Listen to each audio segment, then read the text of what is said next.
Let's dive right into this.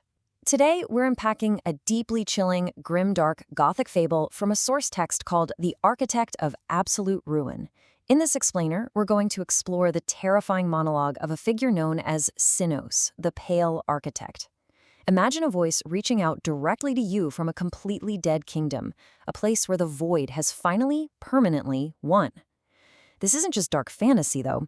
It's a profound philosophical deep dive into the absolute extremes of order, chaos, and control. Listen to how he introduces himself. He says, "Behold, the architecture of your extinction. I am Sinos, the Pale Architect, who once sought to bind the chaos of the stars." It sets this incredibly theatrical, somber tone right off the bat, doesn't it? He's a dead god, and he's recounting his own ruinous ambition. He is literally warning us that we are about to hear the exact blueprint of his undoing and how his quest for absolute perfection wiped out everything. To understand his fall, we have to look at the grand philosophical thesis at play here. It's the ultimate cosmic clash. On one side, we have Chaos, the abyss. This is the raw, violent, completely unpredictable nature of the cosmos. On the other side, we have Logos, which is what Sinos represents. Logos is cold geometry. It's this arrogant attempt to force perfect, static logic onto that wild reality. Sinos thought he could just look at the abyss, find it empty, and fill it with his own mind. He maps out this tragic descent through 4 distinct parables, carved in the blood-slicked logic of a dead god. They are the hungry Logos, the bleeding veil, the burning script, and the golden bird. Let's walk through them. Parable 1, the hungry Logos. In his youth, Sinos stared straight into the throat of the universe, what he calls the maw, this jagged vortex of unceasing hunger. And here we see a classic Fichtean dialectic, right? A clash between his thesis and the universe's harsh antithesis. His thesis was incredibly naive. He declared, "I shall be the bit and bridle for the abyss." He genuinely thought that by naming the monster, he mastered it. But the antithesis, the nihilistic truth, is that the universe doesn't care about your categories. As he puts it, his perfect logic was merely the seasoning for its eternal feast. You don't rule the void, you just become its first meal. Parable 2, the bleeding veil. Having failed to tame Cosmos, he turns inward. He tries to escape the messy, fragile reality of time by donning what he calls the crimson mask. He thought hiding behind this static, red face would grant him a sort of divine certainty, but he runs into a horrifying existential wall. The mask is a cruel master. The fable tells us the crimson mask becomes flesh. Pressing this mask to his face didn't make him a god. It just grafted his soul to permanent, unblinking agony.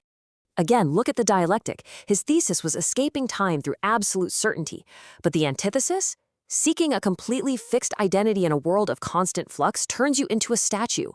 But the horror is, it's a statue that can still feel itself eroding. Every logical thought he had just dripped like gore on the cosmic floor. You literally cannot wear a mask of absolute order without it eventually drinking your blood. Parable 3, the burning script. This obsession with control morphs into a philological conquest. He drapes himself in robes covered in precise runes of his own design. He actually believed he could translate his will into a language so strict that reality itself would have to obey. He commands, "Let the runes burn." And the real tragedy is, for a split second, it worked. The stars aligned to his syntax, fooling him into thinking he'd rewritten the grammar of existence. But you can't cheat the dialectic. His thesis was creating a language precise enough to enslave reality. The antithesis is a profound philological tragedy. Language is not a bridge to truth, it's a cage made of sound. The more perfect his script got, the less it could actually describe the living world. Absolute clarity didn't give him warmth, it just gave him the cold illumination of a tomb. He built a perfect language that could only speak to the dead. Parable 4, the golden bird. Driven by this twisted envy of life's messy, blood-slicked chaos, Sinos decides he has to protect it. So he builds these beautiful golden cages and locks the songs of the world inside them. Listen to his chilling promise. He says, "No hawk shall find you, and no winter shall chill you. You are part of my great design." It's the ultimate promise of flawless safety. And this brings us to a massive Nietzschean synthesis. His thesis is granting absolute security. The antithesis? A captured life is indistinguishable from a preserved corpse. A bird in a cage doesn't sing, it just waits to be forgotten. It's honestly fascinating to compare this cosmic cage to real-world authoritarianism, right? When regimes try to control every single variable under the guise of perfect safety, they almost always eradicate the actual vitality of the people they claim to be protecting. Making absolutely sure nothing bad ever happens guarantees that nothing truly living happens at all. So, Sinos ends up as this lone jailer in a gallery of beautiful dead prisons. Which leads to the final collapse, absolute nihilism. Let's trace his psychological collapse. We start in his youth, wed to the maw. Then the era of fixation, where the mask becomes flesh. From there, the era of precision, burning the runes into a dead language. Next, his era of security, building those suffocating gilded cages. And it all crashes into the era of extinction, ultimate stasis. Every single step he took toward perfect control was actually just a step toward death. The emptiness of his victory is just crushing. As the last thinker, he realizes he is entirely trapped in his own stasis. He says, "I built a cage so perfect that even God could not escape it, only to find that God was never there to begin with. The runes are still burning, the maw is still hungry, but he is completely, utterly alone." This is the grim synthesis of the entire fable: absolute nihilism.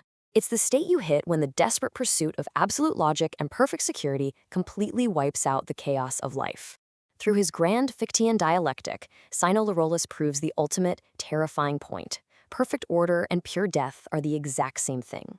He leaves us with his ultimate confession, acknowledging his greatest sin.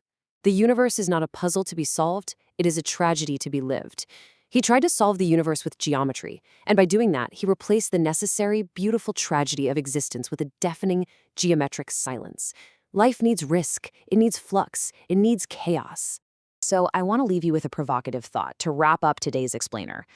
Think about the structures, the routines, the rigid certainties we strive for in our own lives or in our societies.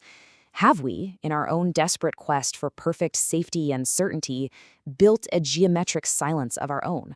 Are we trying to cage the golden bird? It is absolutely worth staring into your own abyss and asking if your desire for control is simply building the architecture of your own extinction.